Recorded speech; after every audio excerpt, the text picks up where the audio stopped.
Kalel, no! Cringe dialogue can do that. Because you see, in blockbusters, they try to mask cringe with big action, explosions, and special effects. They reckon they can get away with it. I am Venom.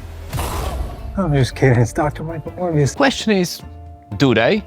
And why are they so fond of the cringe? What's a terrible dialogue? What's a cringe dialogue? Well, I guess this is a good definition of on-the-nose dialogue and exposition, which definitely fits the bill. Let's say a character does not particularly like sand. I don't like sand. It's coarse and rough and irritating, and it gets everywhere. You could show it, or they can say it. Or perhaps they are hurting their nose bloodied. You are so beautiful, it hurts. It's your nose that hurts. They could say it. Well, it leaves little space for the audience. Everything is explained point blank, making it tedious. You know, I never did trust that pilot. We all owe him thanks. He saved us. Another example is if they quickly have to establish a long-standing relationship between the characters because the audience, well, doesn't know it. There he is. There he is. But that's just one aspect of cringe-inducing lines. A dialogue can be way over the top. Disappointed! And also badly acted as well. And then they're going to eat me! Oh my god! Or you have specific lines that are repeated in numerous movies. You ready? I was born ready. You're ready for this. I was born ready. Also, I don't like when characters in the beginning are serious. By the time the end comes in, they start cracking jokes and it just doesn't fit their personality at all. What laws? Of man? The laws of nature transcend the laws of man, and I've transcended the laws of nature. My name is Darren, and I am not a dick! Much pain also comes from boring dialogue, unnecessary chit-chat or repetition of what is happening. I lost one family, I ain't gonna lose another one. Think it through. I got this. Let me show you what I really am. And despite this, big movies and series often make a lot of money. And these projects have massive budgets. They look beautiful, they have a stellar cast, design, art, music, the whole thing. But then you get a line like this. Somehow Palpatine returned. Who approves it? Why? But the question is, can one cringe line ruin an entire movie? It's been a long time since I smelled beautiful. If the writing is sound, even one cringe line would not happen. I know we all love them now, but the Star Wars prequels were an example of awful dialogue and got a lot of hate for it back then. They're like animals, and I slaughtered them like animals. But thanks to their most recent sequels, we now look at these movies with nostalgia. They fly now! They fly now? They fly now! Another perfect example of bad dialogue was the Twilight Saga. You better hold on tight, Spider Monkey. Everything about me invites you in. My voice, my face, even my smell. I'm not the film's target audience, but I couldn't make through it. I tried, I promise.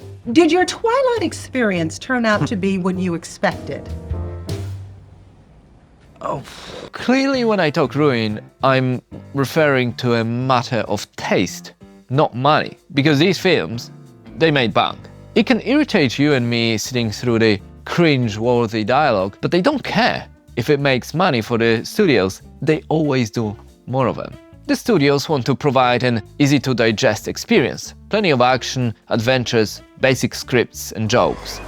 Flip too hard, damn it! A lot of jokes. And it leads to money-making franchises that follow a predetermined formula. They understand the audience, they have the statistics, the data, and a lot of money is on the line. And the major players in Hollywood operate on a different level. A cringe line or two doesn't bother anyone. The focus often lies with the directors, the actors, or the writers. They change to the scripts. They can do it to fit their visions on a day. That was the case with the Star Wars trilogy, where Rian Johnson and J.J. Abrams' movies are very different, and in my view it made for poor storytelling and cohesion.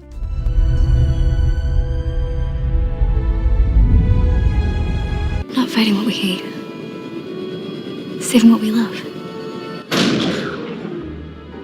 Or when Joss Whedon took over Zack Snyder's Justice League and changed it to a more light-hearted, Marvel-like film. I believe in truth, but I'm also a big fan of justice. Remember when people demanded the Snyder cut?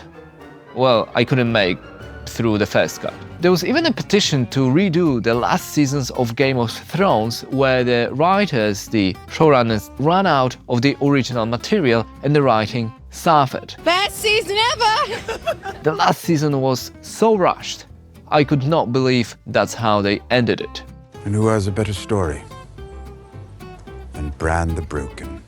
We can label them as big idea writers who are good at high concepts, but sometimes fall short in character development or dialogue. For instance, take the Three-Body Problem on Netflix. I enjoyed the show even more than the book it's based on. Yes, it's a controversial take. However, the characters were sometimes flat and shallow. Human beings have existed for over 100,000 years.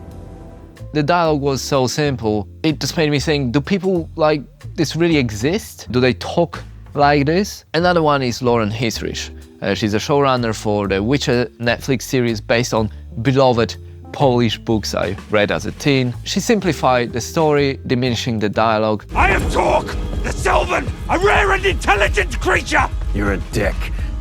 With balls. There were rumors that the writers actively disregarded the source material. They pissed off the fans and their target audience. I was not in a hate camp, but the last seasons were pretty bad.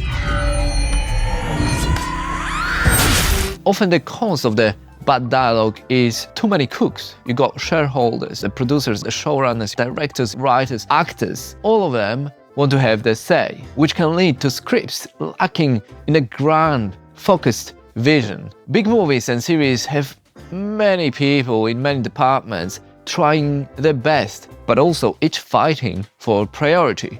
And the people who finance the whole thing, they want to make a profit. Jobs are on the line. There are production positions where people need to justify their jobs, which leads to many different opinions. And I guess, we might presume that most people involved, they don't know much about writing, but they think they do.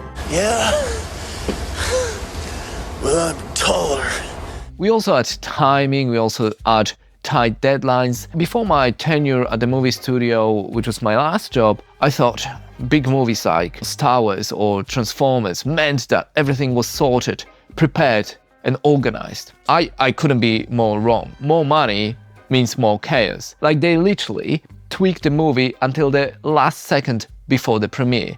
And I'm talking about huge releases with hundreds of millions on the line. Scenes change. There are reshoots, dialogue changes, even like 1 or 2 lines. Is the original scriptwriter on board? I doubt it, not at this stage in production, so someone else is making the decisions. People forget it takes the population of an entire country to keep the show running. Do they understand the script writing, the art of writing? So it's really, really hard to keep a lid on it and stay true to the original vision. I remember watching Thor Ragnarok and just cringing out of my seat in a cinema.